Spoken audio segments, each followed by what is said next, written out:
Okay, I want to ask you guys a question. Will Spider-Man No Way Home be the best Spider-Man movie ever? Because I don't know. Maybe. Maybe not. I honestly can't tell either way until the movie comes out. Also, I just really wanted to have a little clickbait for the video.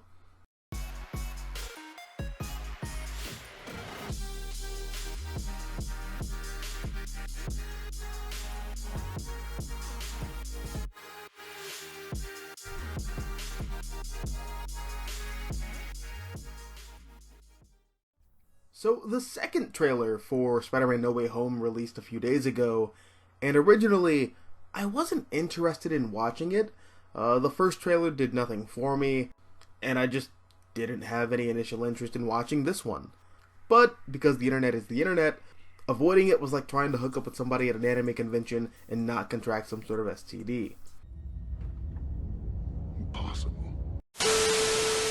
So I watched the trailer, and I liked it. I'm in a weird place when it comes to MCU Spider-Man. Now, contrary to what a lot of die-hard MCU fans like to say, people who maybe aren't the fondest of Marvel Studios' interpretation of your friendly neighborhood body condom boy didn't go into this new franchise, which had been rebooted thrice by this point, wanting to hate it. And I can't speak on behalf of everybody. I'm definitely sure there were some internet randos who dedicate their life to hating things, just itching to hate this because it's not like Sam Raimi's Spider-Man. But I mean, come on. Maybe it's the optimist in me, but I honestly feel like those people are few and far between. As for myself, if you go back and watch some of my old videos that I made when I was a teenager, which I don't know why you would want to do that, because those videos are terrible, but knock yourself out. I was really excited when it was announced that Spider-Man was joining the Marvel Cinematic Universe. Or, much rather, when Sony Pictures Entertainment brought Marvel Studios into the amazing world of Spider-Man.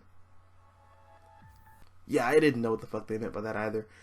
But it didn't matter, because we were finally going to get a Spider-Man film franchise where Spider-Man was going to interact with the larger Marvel universe. And I remember at the time, I was doing this retrospective review series on Ultimate Spider-Man, and my brain was just running with the possibilities of all of the stories that could finally be told now. How we could finally see Spider-Man on film as he is in the comics, with little to no compromise this time around. What does street-level crime look like in the Marvel Cinematic Universe? How will Spider-Man see himself compared to the Avengers? And with the Avengers being, well, the Avengers, and operating on the scale of which they operate, with the tools and the technology they have at their disposal, what's Spider-Man gonna look like? You know, he's the ultimate blue-collar superhero. Now, I was interested in the contrast between those two worlds, you know? Will Nick Fury play a major role in his life because of the political ramifications of being a superhero that a teenage Spider-Man just probably isn't even going to think about? You know, that's where my head was at. And then we got our first look at Spider-Man and Captain America Civil War. And it was an interpretation. Tony Stark designed the iconic Spider-Man costume, and the suit itself had a few bells and whistles here and there. But ultimately, it was a great foot forward. I love Tom Holland as Peter Parker. He felt right off the page, in my opinion. Marissa Tomei did a great job as a more Ultimate Universe style Aunt May. And there was definitely this looming cloud of guilt hanging over Peter's head that I was really interested in seeing explored with the character in future films. And then we got Spider-Man Homecoming.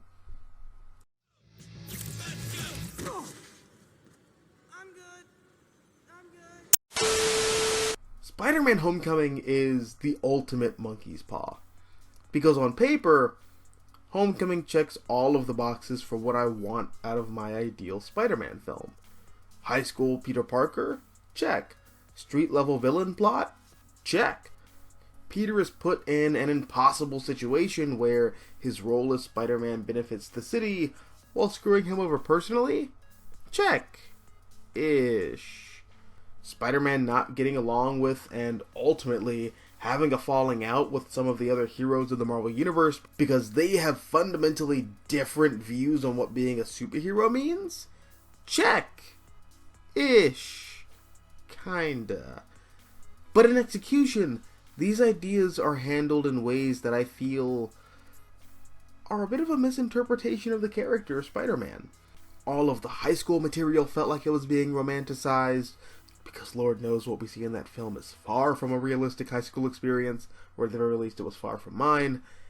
And while I liked the Vulture as a villain, at the end of the day, I feel like his character doesn't hold nearly as much weight as it ought to, because of the film's unwillingness to not only allow itself to acknowledge that Tony Stark, while, yes, a big-time superhero, is still a rich guy who sometimes steps on poor people and ruins their lives even without knowing about it, but call him out and condemn him for it. But in doing so, you'd be throwing your franchise mascot under the bus, and understandably, and quite reluctantly, I get why you'd maybe not want to do that. And in that same vein, I also get why you'd want to sand away all of Peter Parker's edges to the point where he baby. And baby don't have no trauma. Baby don't get angry or have violent outbursts or lash out at people for no fucking reason because he's beyond stressed and never really took time to himself or spoke to a therapist to process the loss of his Uncle Ben, which he himself inadvertently caused. And that's the other thing. Uncle Ben. The reason for him being Spider-Man. Never mentioned. Not once. And I mean, I completely understand. And don't get me wrong. I completely understand not going through the origin and showing Uncle Ben get shot for the 30th time. But for him to be completely omitted? That's weird to me. And I've said this before and I'll say it again here. I still think Homecoming is a well-made film. It just wasn't quite what I was looking for out of a cinematic Spider-Man experience. And then we get Far From Home, which basically just doubles down on everything that I didn't like about Homecoming in the first place. And then we get the announcement about No Way Home, and how it's essentially going to be a live-action remake of Into the Spider-Verse, and it's going to serve as an explanation for how we get some of the other more iconic Spider-Man villains in the Marvel Cinematic Universe. They're all going to be villains from the past Spider-Man film franchise, despite the world building and setup that was done in Homecoming, which laid the groundwork for villains like the Scorpion, and the Prowler, and the Enforcers, and other supervillains that haven't been on film yet. But nope, his rogues gallery comes from the multiverse because Spider-Verse is a popular film, and we gotta mimic that success. Needless to say, I was thoroughly done with this iteration of Spider-Man. And it didn't help that, with the exception of, like, The Eternals, which probably isn't even going to get a sequel, and maybe one or two of the Disney Plus shows, I'm just not all that invested in the Marvel Cinematic Universe moving forward after Endgame. But then I watched the trailer, and when we see that opening shot of Peter standing in the rain with a bloody and battered face, and he has this look of existential dread, I felt hooked again. And as the rest of the trailer plays out, we get more of a sense of the story and how Peter feels the weight of the world on his shoulders. And then we find out that after Dr. Fate, I just said that, wow, anyways. After he and Doctor Strange botched that spell that would make everybody forget that he was Spider-Man, all of these supervillains from other universes are pulled in from the multiverse, and yeah, I'm not a big fan of that idea especially. It just feels too Superman for my liking. You know, that's the thing you do with a character like Superman, or even some of the other cosmic level Marvel characters. But Spider-Man is a street level kind of guy, and I always feel like if you wouldn't tell a certain kind of story with Batman, then don't tell it with Spider-Man, because those are characters that operate on the same kind of level.